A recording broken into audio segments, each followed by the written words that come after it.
Our first question is from Gabriel Gonzalez. Gabriel, your line has been muted. Good morning, Raquel. How are you doing? I'm good. How are you? I'm doing very well, thank you. So the obvious question, you are fighting on the same card as your wife, Tisha Torres. Can you just talk about the mentality to, obviously your significant other on the same card has to be very different than when it's just you or just her when you come to fight week? It's super exciting for me. I'm actually I have been trying to convince Tisha for years now to get on the same card as me. And she's like, no, I can't do it. She's more emotional than I am. So for her, it was just like more stressful. Even though I worry about her, I have all the faith in the world in her. So I was just like, let's do it. And she's like, no. They actually called and they offered her a fight for last week. And then they offered me the fight for this week. And then she got brave enough to push it for and ask for the same day. So, I mean, it's been a solid week and just it's fun. Like we both have the same goal right now. What was it that changed her mind to push it so she could be on the same card as you finally? I think she sat back and thought about it. We originally met in 2012 fighting on the same card. And then the last card we fought on together was in 2016 in Tampa. That was her rematch against Rose. And then I fought Betch Correa. So she was just like, oh, we can go every 4 years now. So we went 2012, 2016, now 2020. Nice. Obviously, you're looking to get back to the win column. Can you just talk about, what the last few months has been like in terms of going back to camp and readjusting and working on your game? Quarantine for me has been extremely fun. I know it's been tough on a lot of people, but for me, I didn't realize how much I actually needed to slow down and kind of just focus on myself. So being stuck at the house, I got a lot of things done that I haven't had time to do because I was constantly training or in school and just not able to focus on other parts of my life. So I just kind of took the break and I was doing all those things and then hanging out with my family and spending a lot of quality time, which just I feel like it reset my soul. Like I sat back, chilled, and then I know UFC, the sports world, they were pushing a lot of fights and there was things airing left and right. So I was able to actually watch a lot of my previous fights, to sit back and really watch those and look at them. I mean, it just kind of hit home for me and it brought a different perspective for me. So getting back into training camp, way more motivated, just extremely blessed and happy to be there. And I've discovered that a crash camp is the best for me. I'm glad you brought up talking about your division. A lot of people wondering what could be next in the title picture. People talking about Aspen Ladd if she beats Sarah McMahon, Irene Aldana. In your opinion, what do you think will happen next? Honestly, I think Aldana deserves the title shot. I was actually kind of annoyed to see her and Holly set up against each other just because that girl's been grinding, and I truly believe she's the one that deserves that shot. I know Amanda just fought, so it would put Aldana back a little bit longer to have a little bit of a layoff until Amanda's ready to fight again. But I think that should have been the next shot for her. My final question, obviously, when Amanda performs, there's a lot of hype about the women's GOAT and everything. She's finished so many opponents quickly. As her career has gone on, is it a bigger badge of honor for you for the fact that, hey, you went those 5 rounds with her? Oh, for sure. I take pride in that. No excuses. Amanda's a badass fighter. She does everything that she's supposed to. She's a champion for a reason. I just feel like I'm in a different place now, as opposed to coming back. I had a really hard layoff and then coming back and going straight into the biggest fight of my career with Amanda, coming off a broken leg, all the things. And then a lot of people don't even realize how I was feeling in that fight. I mean, that girl caught my leg at the very beginning of it, and I felt like I was in survival mode. And that's one thing that I looked back on during this quarantine was I was able to actually watch the fight and the emotions I've been carrying from that fight since 2018 to actually watching it. I was like, man, there's nothing but pride there. Like, I'm super proud of everything for knowing exactly how I felt and seeing actually how I performed. Like, it felt 100% different in my mind. And so to actually see it, I'm ready for round 2. Thank you. Our next question is from Ezekiel Berganzi from Super Luches. Hey, hello Raquel, how are you? I'm good. How are you? Fine, thank you. And how it was this training camp? Because you said you have time to focus, no, in your personal aspects, and besides that, which was the main difference between the Holly Holm camp and this one? This one was 4 weeks long, and Holly was about 6 months long. It was extended out way too long, so that's the main difference. And which aspects of your game you try to polish, no, for this fight on Saturday? I just focused on all aspects. I have a huge toolbox, and for a while I was only opening a couple drawers to it. So I decided just to open the entire thing and sharpen all my tools, play around, have some fun. And I mean, that was the biggest key there, was getting back to having fun. When you're not having fun, it's really not worth it. Like, you're not going to perform to your maximum potential.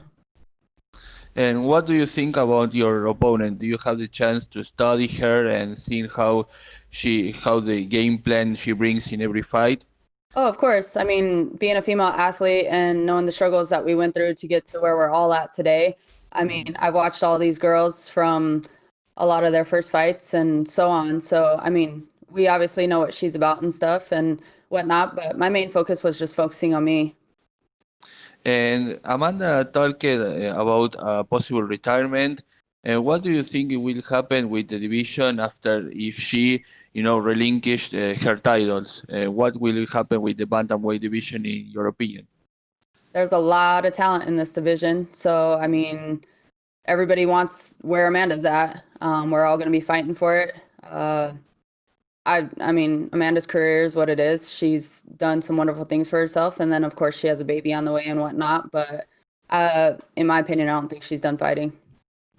Thank you very much, and good luck on Saturday. Thank you. Our next question is from Mike Bond from USA Today Sports. Hey Raquel, how are you? Good, how are you?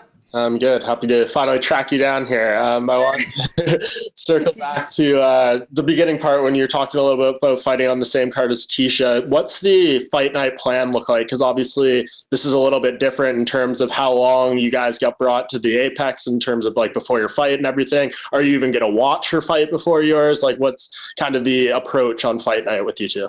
Oh, most definitely. She fights, I think it's 3 or 4 fights before me. We both we have the same coaches, but I got a third coach just so that way we can hang back. And then of course we'll watch Tisha's fight, and he'll ride over with me to the Apex, and then we'll meet the other coaches there.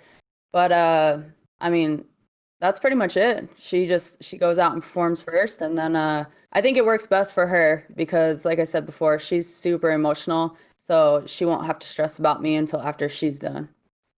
Yeah, that's great. And you mentioned you feel that having the compacted training camp has benefited you a lot. Can you just go into a little more details as of why? Is it just because, maybe it doesn't give you as much time to maybe overtrain and potentially overthink the scenario you're going into? Exactly. I mean, the longer the camps are, they just get exhausting. Training, fighting, it's a ton on the body. It's a ton on your mentality, emotional state, everything. So it's just like, I came out of quarantine and it was like fun and exciting to get back into the gym and move around. And then on top of that, just to work towards a goal. The biggest concern there was just the weight. I mean, I was hanging out, I was enjoying life and whatnot. So it was just like, okay, well, if I can knock off the weight, then hey, that's the worst part in this. But, like you said, it doesn't give you time to play with your emotions. It doesn't give you time to get exhausted. I mean, of course, coming out of quarantine, I was super sore and everything the first week, but then the entire camp was just super fun. So I like the crash camps. I did that a few years ago in my rematch with Jessica Andrade before she dropped divisions. They called us on like a 3-week notice. And let me tell you, I was on like a 7-month vacation, but then just to do a 3-week fight camp was just so much fun. So I actually prefer the shorter camps. Awesome. And last thing, and I hope this doesn't come across as disrespectful to Marion, but you do look at your record and like the past 5 opponents you fought, it's all either current or former champions, and then Irene, who's seemingly in a title eliminator against Holly. This is, it would seem on paper, a bit of a step back in competition. How do you think that's going to allow you to shine on fight night? Hey, I mean, everybody on this platform, they're here for a reason and whatnot. She is ranked number 10, so I'm not looking past her at all. And a fight's a fight and anything can happen. But with that being said, I mean, I'm super excited for this fight and just for this opportunity to get back out there.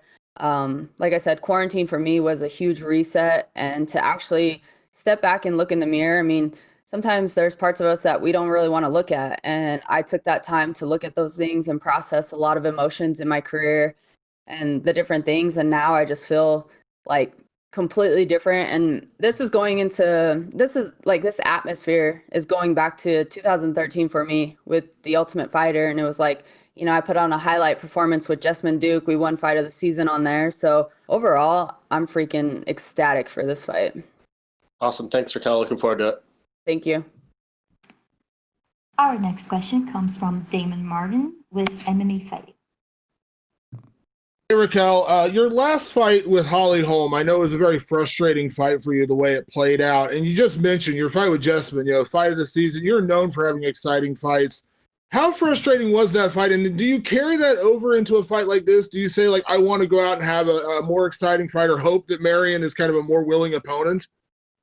That was a one-of-a-kind fight. I was pretty bitter on that one. And, like, I'm not a poor sport or anything like that, but I mean, I will be the first to admit, like, I was super bitter about that. It was a fight that I wanted for 5 years. I wanted that rematch, and then just to go out there, and we had such a huge opportunity. We were on a huge card. We were the co-main event, and then for it to go out there and play the way it did, like, I mean, a fight's a fight. Anything can happen, but like, that fight was just, I don't even want to call it a fight. That hug match was really frustrating.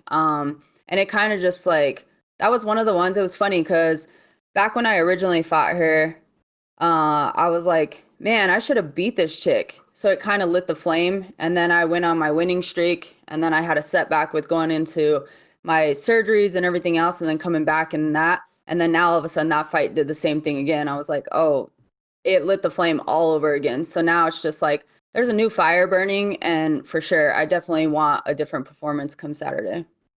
Does that, I mean, obviously, anytime you lose a fight, you want a chance to, avenge that loss. And I remember the first fight with Holly was so close, razor close, split decision, if I'm not mistaken. But now, you probably won't revisit that fight. Is that kind of maybe even more frustrating knowing that you probably won't get a third fight? Or would you even want a third fight with Holly? Oh, for sure. I would want a third fight, but it is what it is. That's the sport for you. It goes whatever way. And there's areas in that fight that I definitely should have capitalized in those moments when we separated and whatnot. But it's one of the ones, you learn from it. And there's a difference between losing and like actually taking a serious loss. So there was a difference in that fight. Like, Holly beat me with using her leverage on me. And